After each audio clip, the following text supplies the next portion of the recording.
Livro do Êxodo, capítulo 14.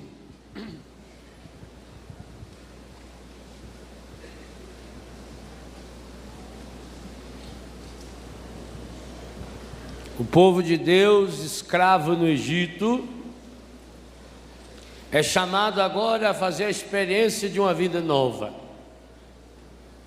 E depois que Deus havia realizado pelo menos 10 grandiosos milagres através de Moisés, as chamadas 10 pragas do Egito, ainda assim o faraó resolve perseguir esse povo. E o motivo que o faraó justifica é que não vai perder esse povo que trabalhava de graça para ele. Aqui nós sabemos muito bem, o faraó é a personificação do mal, é a personificação do demônio, é a personificação do encardido. E como ele está acostumado que nós trabalhemos de graça para ele, e alguns de nós até pagamos para trabalhar para ele, ele não quer nos perder. Por isso que mesmo depois de Deus já ter feito na vida de cada um de nós muitas maravilhas, ainda assim nós nos encontramos muitas e muitas vezes, e alguns de nós nos encontramos nessa situação agora, de fuga do pecado, de busca de uma nova vida, mas o faraó do mundo moderno continua nos perseguindo. O contexto desse texto nos ajuda a pensar nisso. O versículo 6 do 14 diz: o faraó mandou preparar seu carro e levou com ele suas tropas. Escolheu 600 carros dos melhores e todos os carros egípcios.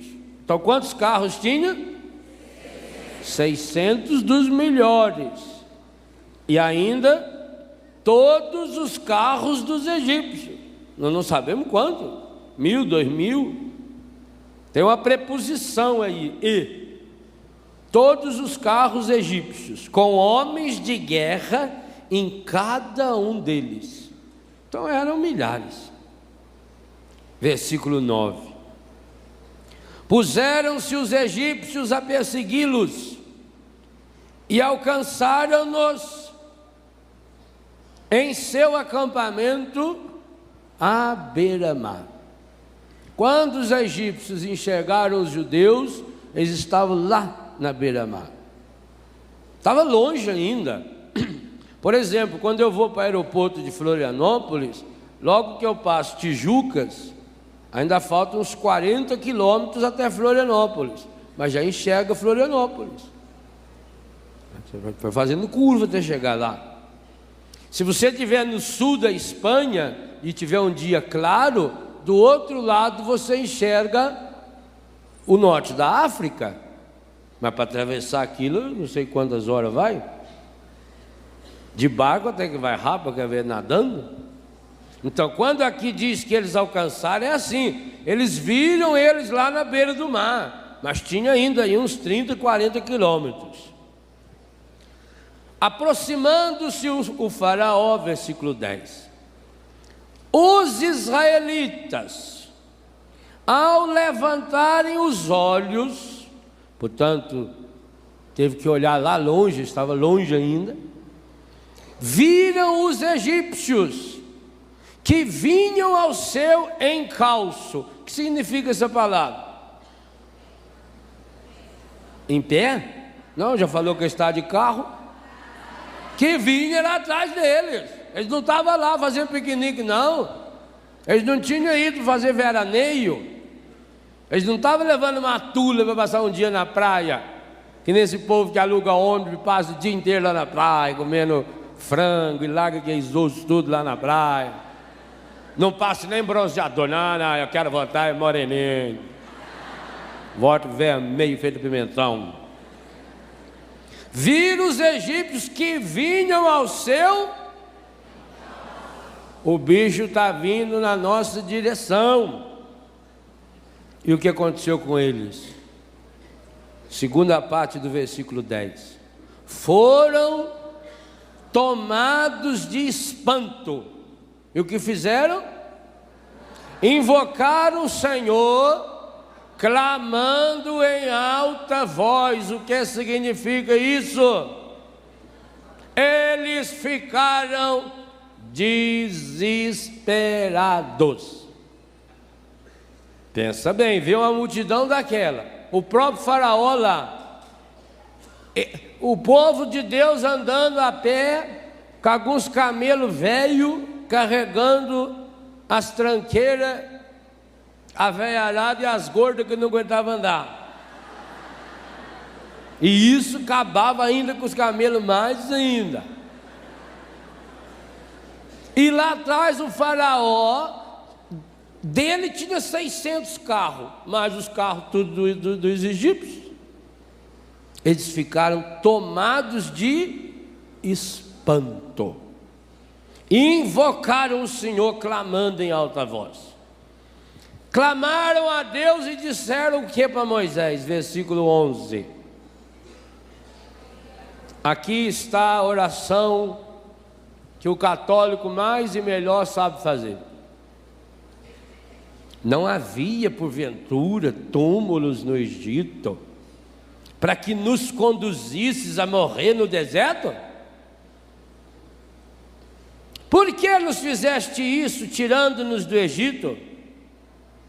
Não te dizíamos no Egito: deixa-nos servir os egípcios, é melhor ser escravo dos egípcios do que morrer no deserto.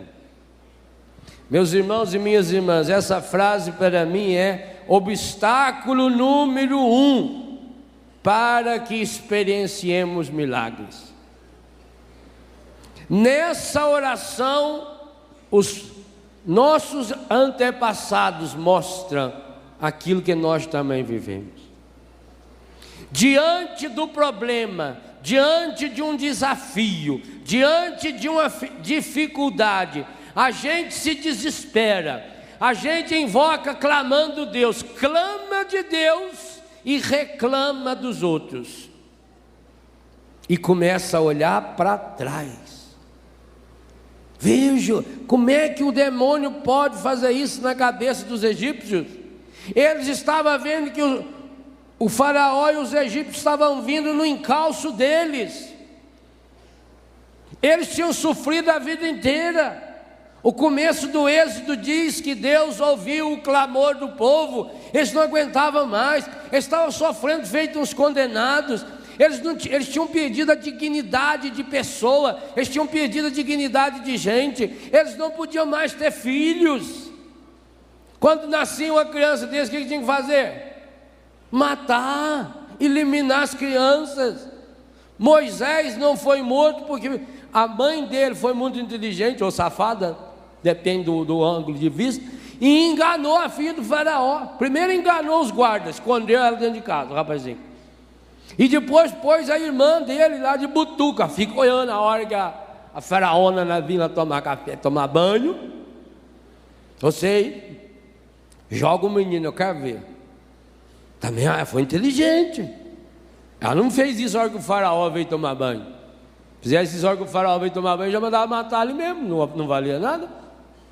Então, um povo que tinha perdido a dignidade, um povo que trabalhava escravo e que tinha inclusive que produzir sem receber material, um povo que vivia de migalhas. E o que esse povo está dizendo agora aqui na hora da raiva para Moisés? Na hora da raiva, não, na hora do medo, no versículo 11 e 12: nós queríamos ter ficado lá. Por que não deixou nós lá? Será? Talvez essa seja uma boa pergunta de Jesus. Será que você verdadeiramente queremos que um milagre aconteça em nossa vida? Será que nós também não estamos morrendo de saudades do Egito que nós já vivemos? Muitos de nós aqui queremos ser curados sem mudar de vida. Muitos de nós aqui queremos ser curados para a gente ter saúde para continuar pecando. É como um sujeito que é especialista em matar os outros. Ele tem uma espingarda daquelas chique que tem uma luneta em cima e ele ganha por cabeça. Cada um que ele elimina, ele ganha 100. Aí ele começa a ter problema no olho, ele não está enxergando mais, está dando uma catarata no olho. Aí ele faz uma promessa para Santa Luzia: ó, Santa Luzia, se a senhora curar meus olhos, de cada um que eu matar, eu vou dar R$30 para canção nova. Piada? Será que a gente não faz isso? Na prática, nós queremos ser curados para continuar pecando. Por que eu quero que Deus me cure? Para eu continuar vivo. Ó, que inteligência! Mas continuar vivo fazendo o quê? Sabe por que muitos de nós não somos curados? Porque nem na pior doença a gente mudou. O Dr. Roque Savioli está aqui, médico especialista, sabe disso, especialista em medicina e milagre, sabe disso. A coisa mais difícil que existe é mudar o comportamento de um adulto. Dificílimo. E eu estou falando de coisas bem simples. Médico fala para você: você não pode mais comer açúcar. Quantas velhas acordam de noite? Velho também, moço também. Acorda de noite escondido para saltar a geladeira.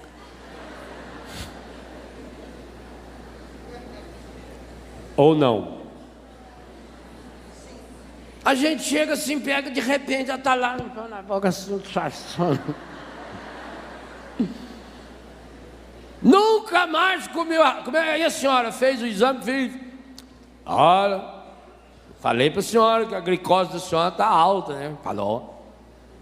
E aí, conseguiu ficar sem açúcar? Ah, nunca mais. Desde que eu vim aqui, nem olho para açúcar. Aí examina a glicose dela, está 6 vezes mais. Então está entrando pela unha do pé. A senhora deve estar morando num lugar assim que é um lodo de açúcar, onde a senhora pisa o açúcar e entra. Não tem outra explicação. Ou vai ver que tem muito pernilongo, e como o marido da senhora come muito açúcar, o pernilongo morde ele, depois morde a senhora, passa açúcar do marido. Também seja isso. Ah, meus irmãos, é muito difícil mudar comportamento. E por que é difícil mudar comportamento? Porque é difícil mudar a cabeça. O povo é cabeça dura. E quem falou isso a opção de vez aqui na Bíblia foi Deus. Esse povo tem a cabeça dura. Vejam, depois que Deus fez tudo o que fez, depois que o povo penou, leia depois com calma Êxodo de 1 a 9, de 1 a 13. O sofrimento daquele povo, aquele povo não tinha dignidade, aquele povo não tinha honra, fazia com eles o que bem entendia, não tinha mais o direito de ter filhos. Imagina, uma mãe tinha que matar o filho. Agora, quando vê que o faraó está vindo atrás, e logo na frente tem o mar, desespera-se e mostra que não mudou nada. Não condena esses coitados aqui não, hein? Porque se for para dar nome aos bois, talvez você tenha que botar o seu aí. Você está doente? Você está vivendo uma dificuldade econômica? Seu filho, sua filha está na droga? Pergunto, você está precisando de um milagre? Não responda. Você está precisando de um milagre? Então você precisa fazer a seguinte pergunta nesse acampamento: o problema que eu estou vivendo, 3 pontinhos para você escrever qual é ele: doença física, psíquica, afetiva, espiritual, econômica, comunitária, social, o que for, seja lá o que for que você estiver vivendo. O que essa situação que precisa de um milagre e que somente um milagre de Deus é capaz de resolver, porque também, se você não chegar a essa conclusão, não tem milagre. Enquanto você achar que existe uma saída humana, esqueça, Deus não faz milagre. O milagre vai começar a acontecer a hora que você se convencer: eu sou absolutamente impotente, eu não tenho saída, eu não consigo resolver esse problema, eu não tenho mais outro caminho, eu não tenho cura, eu não sei, eu não tenho. Ao conscientizar-se disso, é preciso fazer a seguinte pergunta: o que é que esse problema, essa doença, essa dívida, essa dúvida, o que é que isso mudou a minha vida para melhor? E digo a você, com toda a honestidade desse mundo, enquanto não respondemos afirmativamente a essa questão, não tem milagre. É um obstáculo, é uma barreira que impede-nos de enxergar e de abrir, porque o que eu falei ontem, para que o milagre aconteça precisa 100% humano, 100% divino, não precisa se preocupar. Deus é 100% sempre, sempre. O Pai faz chover sobre justos e injustos. Deus não precisa nem da sua fé para fazer milagre na sua vida. Precisa da sua fé para fazer a sua parte no milagre. Por quê? Gente, para entender o milagre, marca esse texto aí, porque nós vamos voltar nele. Para entender o milagre, nós precisamos entender os 2 personagens do milagre. Quem são os 2 personagens principais do milagre? Quem? Personagens principais do milagre. De um lado nós temos Deus, e do outro, o ser humano. Por isso que nesse livro, que Deus está me dando a graça de lançar nesse acampamento, que se chama Experienciar Milagres, há um capítulo em que eu faço essa pergunta: quem é Deus? E o segundo capítulo ao lado dele: quem é o ser humano? Enquanto não tivermos uma visão clara, quem é Deus, e uma visão clara, quem é o ser humano, não tem milagre. Por quê? Se para existir milagre precisa haver esse encontro 100% humano com 100% divino, se eu tiver uma visão distorcida de Deus, uma visão quebrada de Deus e uma visão estragada do ser humano, não tem encaixe, não se encontram. O encardido não pode impedir Deus de fazer milagre, nem você não pode. Romanos 11:29, os dons de Deus são irrevogáveis. Isso é uma lei espiritual, e a lei espiritual, assim como a lei natural, ela é irrevogável. Se eu jogar essa blusa no chão, o que acontecerá com ela? Muito bem, quem descobriu essa lei? Isaac Newton. Chama-se a lei da gravidade. Antes que Newton tivesse descoberto essa lei, se eu jogasse esse pelitozinho meio sudinho aqui no chão, por acaso ele não cairia? Ele ia ficar parado aqui? Não, o Dr. Newton não descobriu ainda a lei da gravidade, não posso cair. Ou por acaso ia subir? Não, porque o que o Newton descobriu é que a lei da gravidade, tudo Aonde tem gravidade vai para o centro da terra, pronto. Isso é uma lei. Não foi o imperador que determinou: a partir de hoje toda a blusa que eu jogar cairá. Você sabia que foi Newton que inventou essa lei? Que criou essa lei ou descobriu essa lei? Mas você já experimentou essa lei na sua casa? Inclusive às vezes com a oração israelita.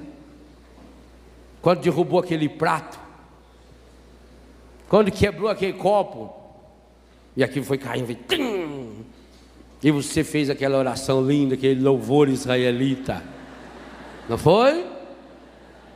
A lei espiritual irrevogável. Os dons de Deus são irrevogáveis. Você vai lá na pior penitenciária do mundo, o pior criminoso do mundo, a unha dele cresce, o sangue dele corre, o coração dele bate, o cabelo dele cresce, porque são leis irrevogáveis. Olha, então volta no que eu dizia: o encardido não pode impedir Deus de fazer milagres, não pode, ele não tem esse poder. Que poder ele tem então? De desviar a nossa atenção, de fazer com que tenhamos uma ideia errada de Deus, e de fazer com que tenhamos uma ideia errada de nós mesmos. Então nós olhamos para Deus como se Deus fosse um velhinho que criou o mundo há 15 bilhões de anos atrás, mais ou menos. Há uma dúvida aí de questão de horas, se foi cedo, de tarde ou de noite. E que ele há 15 bilhões criou o mundo, investiu no mundo e agora está sentado lá numa cadeira de balanço, esperando o retorno do investimento que ele fez. Outros até se dizem cristãos, mas dizem: não, Deus é indiferente, Ele criou o mundo tem as suas próprias leis, e Deus está lá, Ele não interfere. São ideias, filosofias a respeito de Deus. Eu falo nesse livro Experienciar Milagres. Há alguns anos atrás, alguns anos não, já tem muito, existia aquilo que chama-se o ateísmo filosófico. Ateu era aquele que negava Deus. Entrou em desuso. O último ateu sério que existiu nesse mundo morreu já tem uns 30 para 40 anos, Jean-Paul Sartre. E depois, uns 20 anos depois, a mulher dele, Simone de Beauvoir. Depois disso não tem mais nenhum ateu. Tem aqueles que se dizem ateu, mas nem eles mesmos não acreditam nisso, então não adianta. Passou o ateísmo, o mundo entrou na era do humanismo. O humanismo tem um nome bonito: o valor do ser humano. Esse humanismo veio à tona de modo especial a partir da Segunda Guerra Mundial, porque a Segunda Guerra Mundial, ela foi um escândalo sobre o valor e a dignidade da pessoa humana. A bomba atômica de Hiroshima e Nagasaki, o Holocausto que matou 6 milhões de judeus, o crime bárbaro. Vocês imaginam isso que aconteceu semana passada em Madrid, ou há poucos anos nos Estados Unidos, onde morreram 200 pessoas, lá morreu 2.000 e pouca, já foi um escândalo. Imagina então um extermínio de 6 milhões de judeus. Imagina o extermínio de uma cidade inteira, aonde morreu pobre, rico, santo, pecador, inocente, e isso continuou por muitos anos ainda, espalhando morte. Então isso fez com que os homens que achavam que pensavam, as mulheres que pensavam, começaram a pensar: quem é o ser humano? E aí então entrou-se na era, saiu-se do ateísmo e entrou no humanismo. Agora trata-se de falar do ser humano, do mundo dos homens. Então veio toda a preocupação com a ecologia, com o ecologicamente correto, com leis ecológicas, com o valor do direito humano. A Declaração Universal dos Direitos Humanos tem 50 e poucos anos. E começou-se a pensar no valor do ser humano como senhor da sua história. E isso levou pelo menos mais uns 20, 25 anos, até que o mundo começasse de fato a dar um passo concreto. Já que o ser humano é senhor da sua história, o ser humano é livre, então nós somos contra toda forma de absolutismo.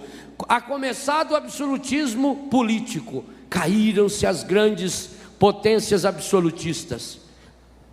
Nasceu a democracia. Quantos de nós aqui no Brasil assistimos às diretas já? A democracia. Dr. Sobral ficou famoso por repetir aquela frase da Constituição: todo o poder emana do povo, é exercido em nome do povo e pelo bem do povo.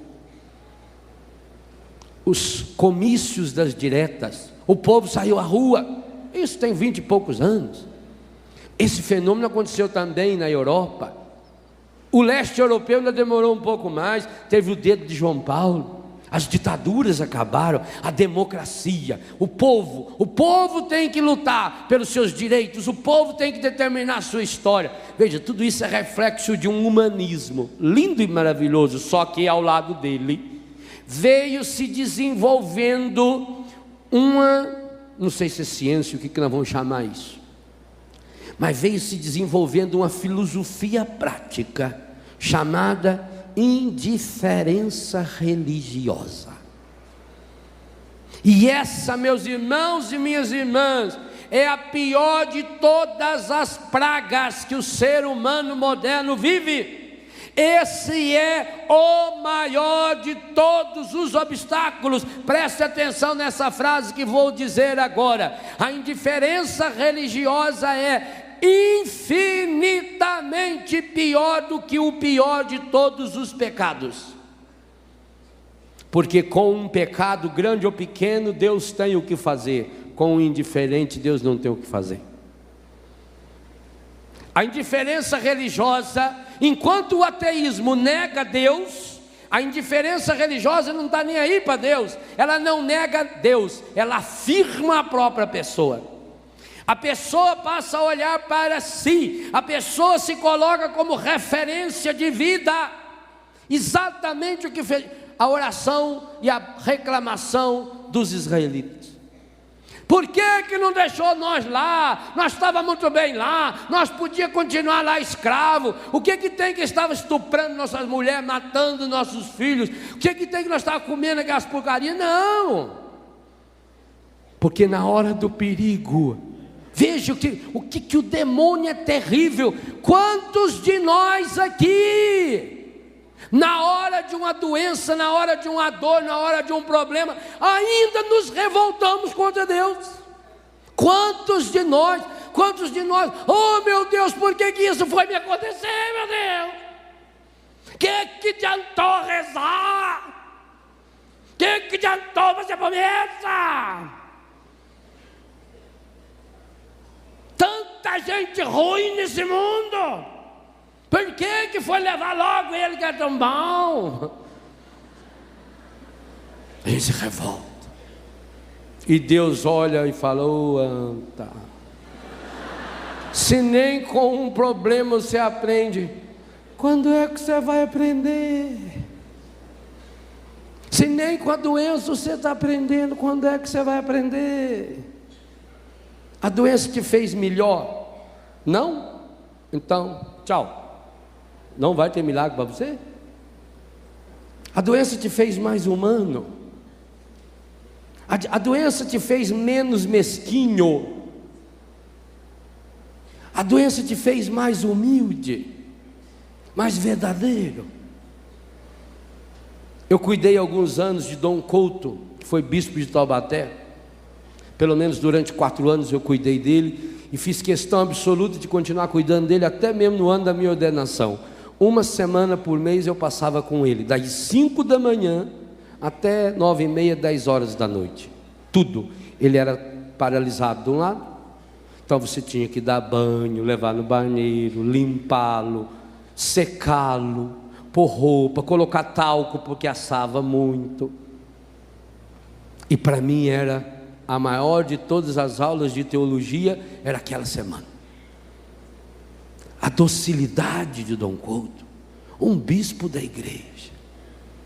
aceitar que você vai levar ele no banheiro, humildemente. Pensa bem a humilhação.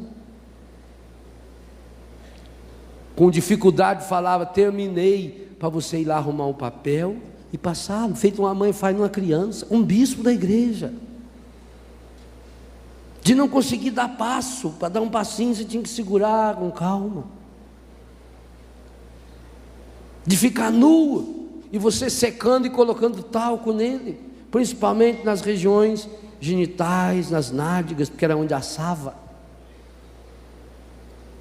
E nunca ouvimos uma palavra de um murmúrio, nunca, nunca, nunca. Cada dia o corpo do Dom Couto estava pior, mas o seu coração estava melhor. Cada dia ele estava mais humano, cada dia ele estava mais santo. E que coisa interessante, a gente limpava aquele corpo dele, sujo.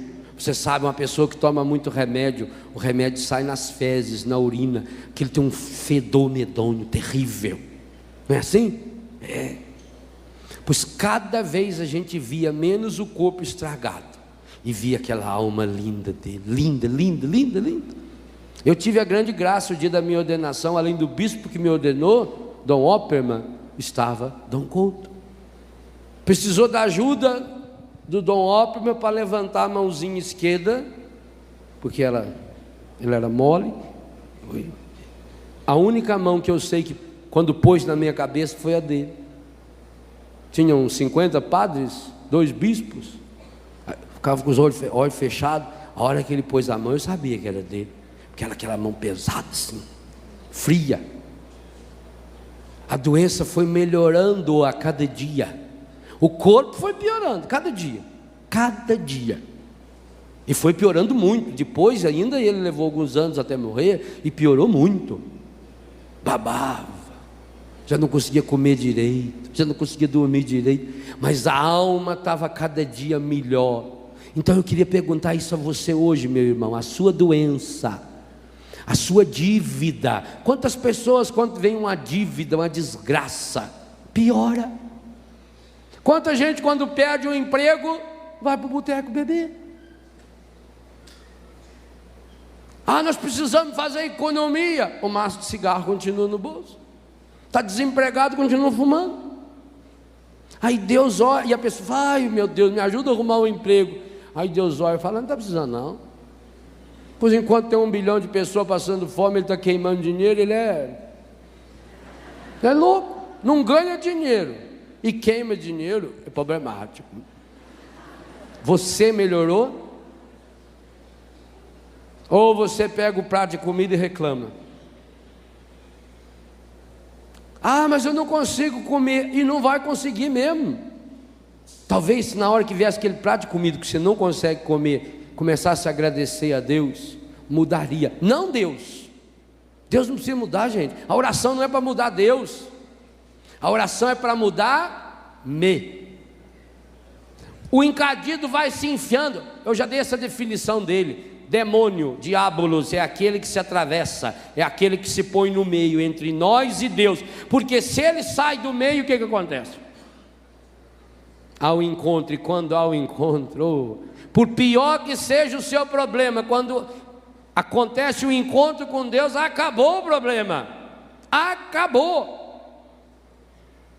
Mas padre, aquela pessoa paralítica foi naquele encontro, ela tinha certeza que seria curada, saiu de lá na cadeira de roda. Muito bem, mas o milagre que aconteceu naquela pessoa, não tem cientista suficiente nesse mundo para comprovar.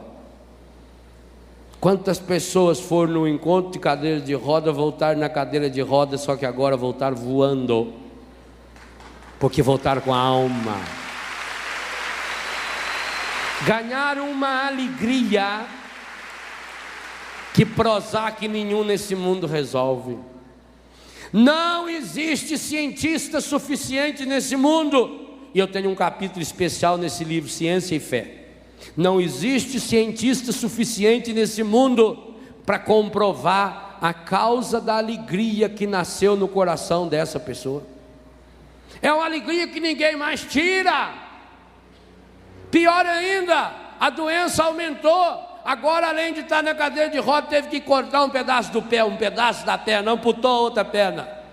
Vão cortando a pessoa, parece que o encadido vai alastrando, porque essa é uma área dele. Ele vai cortando, ele tira um pedaço da perna da pessoa, tira um pedaço do... Quanto mais ele tira, mais leve a pessoa fica para ir para o céu, mais a pessoa se alegra, mais a pessoa ganha uma força. Você vai lá para consolar a pessoa, é a pessoa que consola você. Você vai lá para levar uma palavra para essa pessoa, é essa pessoa que lhe dá uma palavra de estímulo. Vai em frente, não desista, tenha fé em Deus, meu irmão. Esse é o grande milagre. Esse milagre não tem ciência no mundo, não tem instrumental no mundo. Gente, os maiores milagres que acontecem em Lourdes não são essas 3 para 6 mil curas espetaculares, esses 65 milagres comprovados pela Junta Médica Internacional. Os grandes milagres é aquele que a medicina não enxerga, é aquele que a ciência não consegue mensurar. É essa alegria interior, essa força interior, essa disponibilidade interior, é essa alegria que a pessoa ganha, essa capacidade que a pessoa tem de acolher os outros, de amar, de semear esperança, de semear alegria. E é essa área que nós precisamos experienciar com urgência, para que os outros milagres aconteçam. Oh, meu irmão, minha irmã, os grandes males desse mundo não foram provocados por cegos, coxos, paralíticos, mudos, surdos. Foram provocados e continuam sendo provocados por homens e mulheres que andam, que falam, que têm poder de apertar botão, que com um telefonema é capaz de determinar uma guerra. Esses homens que têm poder sobre o mundo inteiro, mas não têm poder sobre si mesmos. Esses são os grandes perigos do mundo. Esses são os grandes obstáculos para o milagre. Então a pergunta eu retomo: será que essa não é a sua oração? Por que não me deixou lá? Por que não deixou nós lá no Egito? Será a sua doença, a sua dívida melhorou você? Se não melhorou, você vai piorar muito ainda. Você também. Você. Mostra para mim, assim, fala, você, Léo. Isso, que aí nós estamos 1 a 1. 1 a 1 não, que vocês são a maioria e ganham. Se eu não melhorar com a minha doença, com os meus problemas, eu vou piorar muito. Muito. E para você também. A doença te fez mais humano? Melhorou sua língua? Essa doença que você tem no pé, melhorou sua língua? Se a doença que você tem no pé não melhorar a sua língua, você não terá a cura do seu pé. A doença que você tem na cabeça melhorou seu coração? Se a doença que você tem na cabeça, pode ser lá essa veia entupida, pode ser essa bolota de carne podre que tem lá dentro, melhorou o coração? Não? Então vai aumentar muito, até melhorar.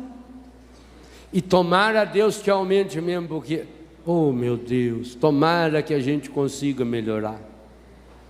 Tomara que a gente consiga aprender.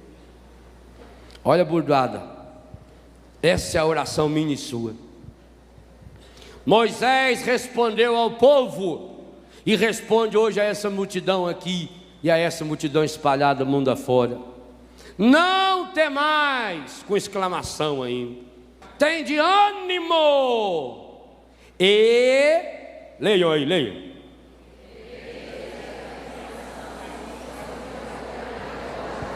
Que dia o Senhor operará essa libertação? Hoje, que dia? 20 de março, primeiro dia do outono brasileiro. Às 3h49 da manhã começou o outono. Não sei quem ficou olhando lá para ver se está vindo. Tá chegando, o outono está chegando, marca aí. Mas chegou, hoje é outono. Lá na Europa já é primavera. Lá é amanhã, eles são um pouquinho atrasados que é nós, só amanhã começa lá. Hoje. Mas para que o Senhor possa operar, não não tende ânimo. Levanta, sua anta, saia desse buraco. Da música, levanta, anta. Você podia fazer, Ricardo. Levanta, anta. Depois pode cantar em inglês.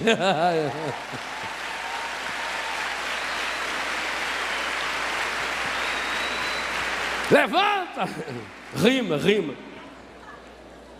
O Senhor vai operar em vosso favor.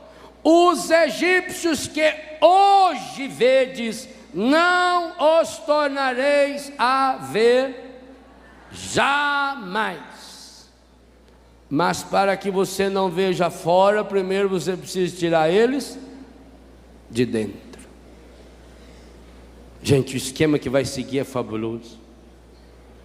Tem esse livrinho aqui que Deus me deu a graça de estar lançando junto, Roteiros Bíblicos, aonde eu tomo, esse texto está aqui nesse livro, e vou mostrando a dinâmica que Deus vai fazendo através da Bíblia, nos ensinando a rezar. Essa dinâmica aqui é espetacular. São livros complementares. Eu queria escrever tudo num só, mas aí ia dar 600 páginas, ninguém compra, ninguém lê. Aí a gente tem que ir diminuindo. É bom, né? Que aí faz bastante. Nossa, você escreveu 10 livros. Junta os 10 não dá um. É vantagem. É beleza. Os egípcios que hoje vedes, não os tornareis a ver, a não ser que o guardeis no vosso coração. Por isso que vai vir logo em seguida a dinâmica de Deus. Versículo 14. Grave esse versículo, decore esse versículo. Vai, decore assim, Êxodo 14, 14. Êxodo 14, 14. Êxodo 14, 14. Êxodo 14, 14. Êxodo 14, 14. Parece até oração em língua. Êxodo 14, Êxodo 14, 14. Êxodo 14, 14. Êxodo 14, 14, 14. Êxodo 14, 14. Decora. Porque aí está escrito: o Senhor combaterá por vós. Tome posse dessa palavra. Esperando contra toda esperança. Missa de ontem à noite. José acreditou. José tomou posse da promessa, tomou posse da palavra. Por isso que a liturgia de ontem nos trazia Abraão, que acreditou no impossível. Sai da tua terra e vai. Crê na promessa de Deus. Eu creio nas promessas de Deus. Nós cantamos isso, até cantamos muito afinadinho, mas não acreditamos. Tome posse dessa palavra. Êxodo 14, 14. O Senhor combaterá. Combaterá é brigar. Deus está brigando com o encardido por minha causa e por sua causa. Mas acontece que na maior parte das vezes você está dando instrumento de luta para o demônio, porque o guarda dentro de si. Por isso que é cura e libertação. Sem libertação não tem cura. Está em Atos dos Apóstolos, capítulo 10, verso 38, quando Pedro diz: Jesus de Nazaré, passou fazendo o bem, curando todos aqueles que eram dominados pelo demônio. Sem libertação não tem cura. Eu falei ontem, sem limpar o machucado não adianta nada botar remédio. Primeiro tem que limpar, raspar, secar. Senão não tem como. Senão nem enxerga onde está o problema. O Senhor combaterá, é combate, é guerra. Quanto a vós, nada tereis a fazer, nada. A começar de não ficar murmurando. Versículo 15. Quem falou isso foi Moisés. Agora vem Deus falando. O Senhor disse a Moisés: por que clamas a mim? Por que será que Deus fez essa pergunta para Moisés? É como se Deus estivesse dizendo: olha para trás, Moisés. Você já esqueceu tudo que você fez, sua anta? A sua bengala virou uma cobra? Você entupiu o terreno todinho do Egito, do faraó, de rã, rapaz. Você transformou o Nilo em água vermelha. Agora está aí gaguejando. Ele não dá o jeito, rapaz. Sai dessa, Moisés. Dize aos filhos de Israel que... Está escrito o que aí? Que se ponha a caminho. Para de reclamar, para de ficar lá murmurando, para de ficar olhando para trás. Há dois lugares que a gente olha muito quando a gente está doente, quando a gente está com problema. Ou a gente olha muito para trás, ou a gente olha muito para dentro da gente. E fica, por que isso? Por quê? Porque morre, filha da mãe.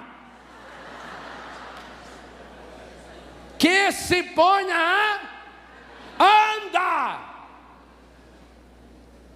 Deus está dando essa ordem. É muito simples falar, não é não? Só que tinha um probleminha. Atrás, de longe, uns 40 quilômetros, via o exército do faraó com cavalo, cavaleiro, carro, automóvel, ônibus, trator. E na frente tinha um pequeno obstáculo. O mar. Caminha. Eu gosto de Deus, Ele é joia demais. Você, Moisés, faz o serviço, rapaz. E tu, levanta a tua vara, o cajado. Eu imagino que Moisés estava se segurando no cajado para baixo, coçando a barba, assim,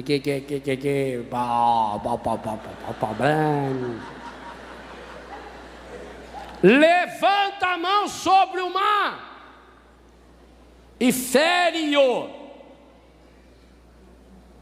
para que os israelitas possam atravessá-la a pé enxuto. Que coisa tão simples! Está na mão de Moisés. Levanta o cajado, levanta a cabeça, põe a caminho, fere o mar.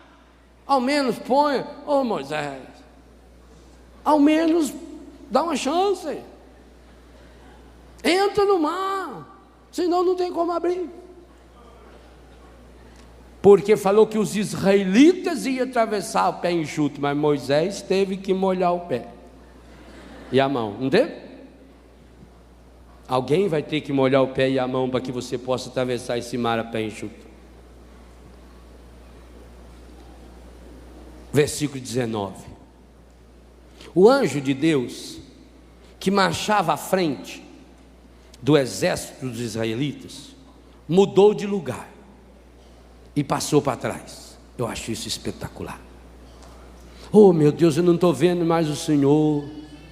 Por que, Senhor, que na hora dessa dor, por que na hora dessa angústia eu não enxergo o Senhor? Ele está aqui atrás. Eu estou aqui, suada.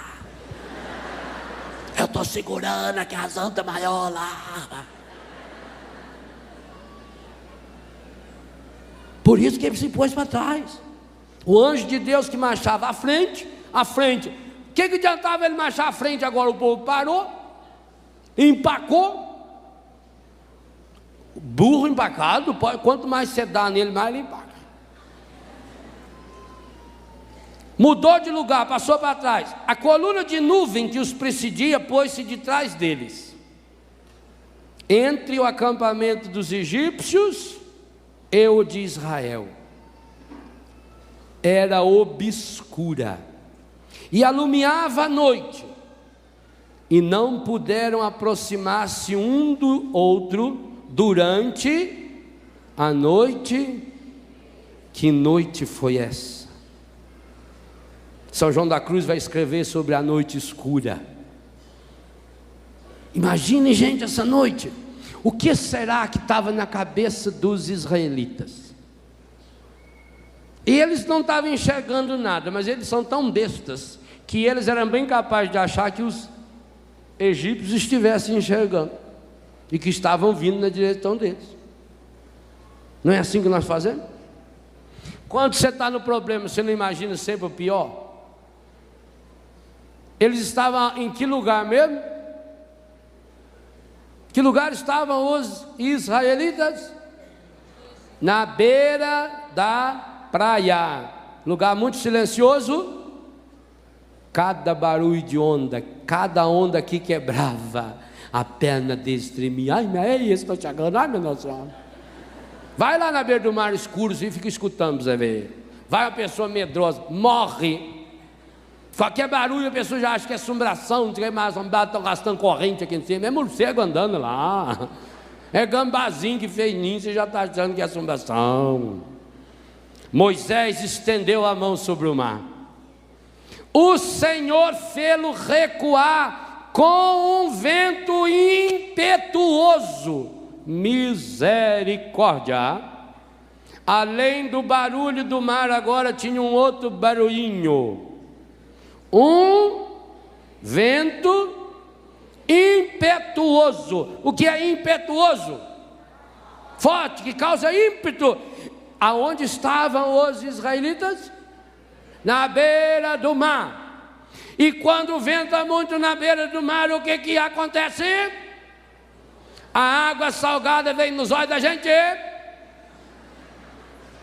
Além disso, levanta aquele areião e a areia vai cortando a cara da gente numa dor danada. Então eles conseguiram dormir, passaram aquela noite acordado, escutando barulho do mar, escutando o barulho do vento. Cada areinha que batia na cara deles, eles achavam que era a lança do faraó. Quantos de vocês, estando lá, não teria amanhecido completamente morto? Hein? Você aguentaria ficar lá? Qual foi a última noite que você passou em claro a noite toda, com dor, escuro, sem saber o que fazer? Essa noite escura que você vai experimentar, se não experimentou, vai experimentar. Quantas noites você já passou chorando, arrependido por um pecado que fez? Quantas noites você passou angustiada, pedindo a Deus que o seu menino voltasse, que a sua menina voltasse, que o seu marido saísse daquela zona, ou da casa da amante? Quantas noites, senhora, o senhor, você passou deitado numa cama, com dor, tomando remédio, aqueles remédios pesados, injeção, e dor. E você olha naquele relógio, 2h49, aí você sofre, meia hora, olha, 2h49.2, não é assim? É essa noite escura. Quem não passa pela noite escura não tem milagre. O que você faz com sua noite escura? Um vento do Oriente que soprou toda a noite e pôs o mar a seco. Os israelitas viram? Estava escuro. As águas dividiram-se, abriu dois caminhos. Os israelitas desceram a pé enxuto no meio do mar, enquanto as águas formavam uma muralha à direita e à esquerda. Que coisa linda! Que milagre lindo, que milagre maravilhoso! Pergunto: você entraria naquele corredor? Deus não construiu duas muralhas de cimento armado. A muralha era feita do que? Água. Você sabe muito. Você já foi no mar?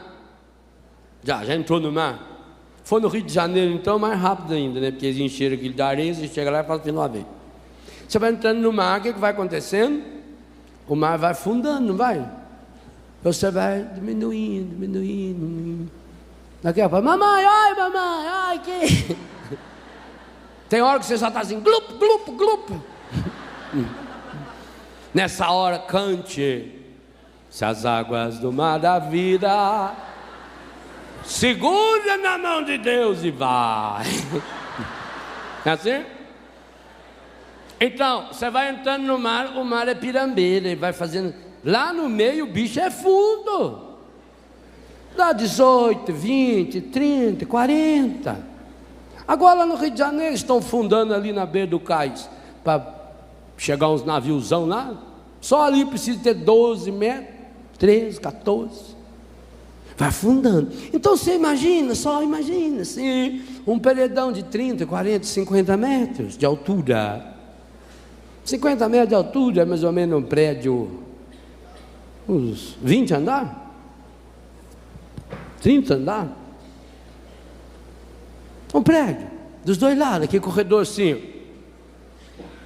Só que você bota o dedo na parede, é água. E a água do mar está mexendo. Ela vem até ali. Aí o Moisés, vamos que.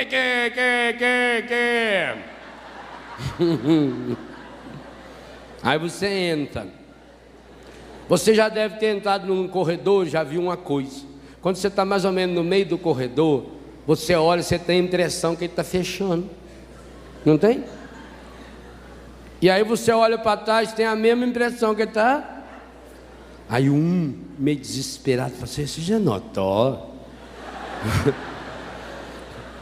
Parece que está ficando mais estreito lá na frente. Está parecendo mesmo. Olha para você ver, não dá a impressão que a água está mexendo. Lá parece que está até meio fechada, é mesmo. Mas não quer falar nada não quer ser pessimista. Parece que lá atrás já fechou. It's now. E agora? Pergunta de ontem, e agora, José? O que você faz? O que você faz? Nada. Nada. Você está lá. Não tem outra coisa a fazer a não ser nada. Qual é a única coisa que o morto come? O vivo, se comer, morre. E Deus não come nunca. Nada. Então, se você está lá também, não faça nada. Deixa Deus conduzir você. Meu irmão, minha irmã, se fosse hoje para acontecer esse milagre, você entraria naquele corredor aquático? Eu vou confessar a vocês com toda a honestidade da minha vida. Se não me arrumasse uma roupa de mergulho, não. Um navio muito caprichado, com a boia. Uma vez lá na praia, queria que eu pulasse lá no mar. Se não me arrumasse uma boia que eu vesti, fiquei um espetáculo, aquele negócio aqui, colete estopado. Quase morri só de pular ali. Eu não iria. Você iria? Eu não. Você pode treinar aqui perto, aí no Paraíba hoje, no almoço, você desce aqui, vai lá. Abre-te e entra nele. Treina. Treina. Se nós não tomarmos posse do milagre aqui dentro, em primeiro lugar, o milagre precisa acontecer no meu coração. Eu já falei isso aqui no acampamento passado. Tudo na vida que existe de concreto lá fora, primeiro existiu na cabeça, e antes de existir na cabeça, existiu no coração. O maior problema nosso, não experimentamos milagres fora, porque não pensamos em milagres. Pensamos no pior. Pensamos na desgraça, pensamos que nada vai dar certo, pensamos que tudo vai dar errado, e ficamos julgando, fazendo que nem os israelitas, jogando a culpa, porque você tirou nós de lá, Moisés. Ora, gente, o Moisés tinha condição de pegar à força 600 mil pessoas e pôr eles para ir no deserto? Foram porque quiseram aquelas andas. Ninguém é culpado pelo mal que você está vivendo, não. Pare de culpar pessoas, pare de culpar a sua família, pare de culpar o passado. Pense no milagre em primeiro lugar. mas para pensar nesse milagre, gesta o milagre. Exupéry dizia: só se vê bem com o coração. E eu completo nesse livro Experienciar Milagres: só se vê milagres com o coração de Jesus. Enquanto não chegarmos a enxergar com o coração, é preciso ir além da razão. O milagre não contraria as leis racionais, o milagre só vai além das leis. Ora, padre, mas é irracional o mar se abrir. É irracional também que o mar só vai até naquela beirinha da praia e volta até ali. Quem pôs esse limite? Não é irracional também? O milagre não contraria a razão, ele vai além da razão. O milagre não contraria a ciência, ele vai além da ciência. A ciência procura as causalidades. A ciência trabalha com a causalidade, com as causas do problema. A fé trabalha com a finalidade. Ela olha para o fim, ela olha para longe, ela olha para a meta, ela olha para onde Deus está me chamando. E eu queria dizer a você com todas as forças do meu coração: hoje, no calendário de Deus, é o dia que Ele marcou para realizar grandiosos, maravilhosos, espetaculares, estupendos milagres na minha e na sua vida. Por isso é preciso que você faça o que esse povo fez. Levante, avante, coragem, não olhe mais para trás. Lance fora tudo que você já lançava aqui na oração da manhã, toda a renúncia que você já fazia. Você fez essa renúncia com a sua inteligência. Você acompanhou a Salete, você falava com a sua boca, você pensava com a sua inteligência. Agora é preciso que você comece a lançar fora essas contaminações estragadas com o seu coração. Se você não vê com o coração, você não enxerga o essencial. Se você não enxergar com o coração de Jesus, você não enxerga milagres. Então diga hoje para Deus: eu quero enxergar milagres, eu quero tomar posse do milagres. Pai santo, Pai querido, Pai amado, o Senhor sabe que eu estou mergulhado no pecado, mergulhado na doença, que eu não acho saída para essa minha situação, para esse meu problema, para essa minha enfermidade, e que tantas e tantas vezes, Pai, mesmo sabendo que essa minha doença, que essa minha enfermidade, que essa minha dívida, que esse meu problema foram consequências de erros, pecados que eu fiz, que fizeram comigo, erros e consequências da minha história, eu não tive coragem ainda de tomar o meu coração e colocá-lo em suas mãos. Eu estou gestando no meu coração, eu estou fazendo nascer cada dia no meu coração, eu estou renovando no meu coração as mágoas, as tristezas, as angústias, os ressentimentos.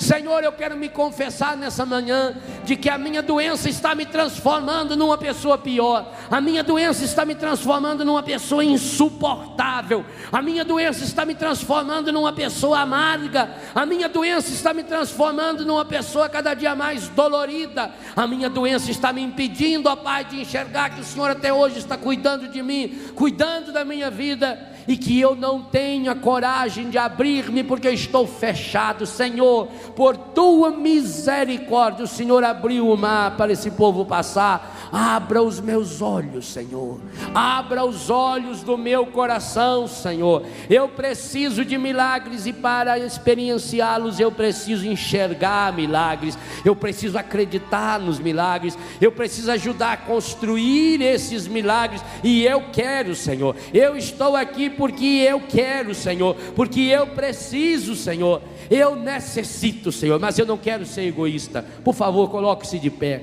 Eu não quero ser egoísta, Senhor, por isso agora eu peço por esse meu irmão, toque com a mão direita na pessoa, no ombro ou na cabeça. Você está bem perto, pode botar a mão na cabeça da pessoa com muito carinho. Coloque a mão na cabeça dessa pessoa que está do seu lado. Se você não sabe o nome, pergunte e ore por ela agora pedindo: Pai santo, Pai querido, Pai amado, em nome de Jesus, no sangue dele, na força dele, eu suplico agora por esse meu irmão, por essa minha irmã. para que hoje ele possa experienciar esses milagres que o Senhor tem a realizar na sua vida. Que o Senhor tire da sua cabeça todo o pessimismo, todo o negativismo, todas as coisas estragadas que foram sujando a sua mente, sujando a sua cabeça, sujando os seus pensamentos, sujando a sua inteligência, sujando a sua memória, sujando as suas lembranças. Exatamente ali, no lugar onde ele é chamado a tomar as decisões, aquilo está sujo e ele não está podendo tomar essas decisões. Eu peço, derrama agora essa água viva do Espírito Santo para lavar essa cabeça, mas faça também com que essa água desça agora ao seu coração, vai ao mais profundo do seu coração, para tirar do seu coração as sujeiras que ali se encontram, a mágoa, o ressentimento, a tristeza, o pessimismo, o negativismo. Derrama o seu Espírito, ó Pai, água viva, esse mar da sua misericórdia, aonde nossos pecados já foram afogados um dia. Derrama ali, ó Pai, por tua misericórdia infinita, por tua bondade infinita, a água viva no coração desse meu irmão, no coração dessa minha irmã. Nós ao colocarmos as nossas mãos, ó Pai, sobre esse irmão que está aqui do nosso lado, nós também queremos que a sua mão misericordiosa chegue agora ao coração dessa pessoa, desse irmão, dessa irmã que está nos assistindo pela televisão, ouvindo pelo rádio, nos vendo pela internet, ouvindo pela internet. Que o Senhor agora toque no coração dessa pessoa, que o Senhor purifique seus pensamentos, que o Senhor purifique o seu coração, que o Senhor purifique seus sentimentos, que o Senhor leve essa pessoa a tomar hoje essa decisão fundamental de começar esse dia novo, essa vida nova. Sim, Senhor, toque com o amor infinito do seu coração. Põe a mão na pessoa que está à sua esquerda agora, toque na cabeça dessa pessoa. Se você pode, põe as duas mãos na cabeça dessa pessoa, ore por ela agora, impondo suas mãos e peça: Senhor, Pai Santo, Pai querido, Pai amado, esse meu irmão, essa minha irmã está vivendo a noite escura, a noite escura da doença, a noite escura da dúvida, a noite escura da mágoa, a noite escura do ressentimento, a noite escura da tristeza, a noite escura da incerteza. E pior que nessa noite escura, além de não enxergar nada, essa pessoa escuta os barulhos do mundo, as notícias negativas, o barulho da fofoca que fica ressoando no seu ouvido, o barulho das notícias ruins que ficam ressoando no seu ouvido, e além disso elas sentem a areia e a água que se joga no seu rosto. Quantas dessas pessoas, ó Pai, deitadas em sua cama, ou no sofá da sala, ou prostrada no chão, num tapete, passa essa noite escura, a noite escura da dúvida, da angústia, da tristeza, a noite escura do pecado, a noite escura da droga, a noite escura da pornografia, a noite escura da prostituição. Oh Pai Santo, Pai querido, Pai amado, nós sabemos que durante essa noite escura o Senhor já está abrindo esse mar, o Senhor já está operando esse milagre, o Senhor já está dividindo essas águas. Então agora nós suplicamos, ó Pai, que esse meu irmão, que essa minha irmã tenha força, tenha coragem para lançar-se por completo, tenha força e tenha coragem para mergulhar inteiramente nessa água, para deixar-se conduzir por essa água e para chegar do outro lado, Senhor, aonde se discute na vitória, a vida plena, a terra prometida que precisa ser construída, conquistada a cada dia. Pai Santo, Pai querido, Pai amado, põe agora a mão no seu próprio coração. Pai Santo, Pai querido, Pai amado, eu peço agora, e essa é a grande graça que lhe peço nessa manhã, a força e a coragem para enxergar o essencial, a força e a coragem para enxergar o milagre com os olhos do coração do seu Filho Jesus, a coragem de dar o seu passo, esse passo, porque eu quero, Senhor, eu estou decidido, eu necessito, eu preciso, eu quero, e hoje eu estou disposta a dar esse passo. Eu estou dando esse passo agora, Senhor. Eu entro, Senhor, no corredor que o Senhor abriu para mim e peço: conduza-me, Senhor, impulsiona-me, Senhor, ajuda-me, Senhor, a atravessar esse vale escuro, ajuda-me, Senhor, a atravessar esse túnel. Ajuda-me, Senhor, a sair da solidão.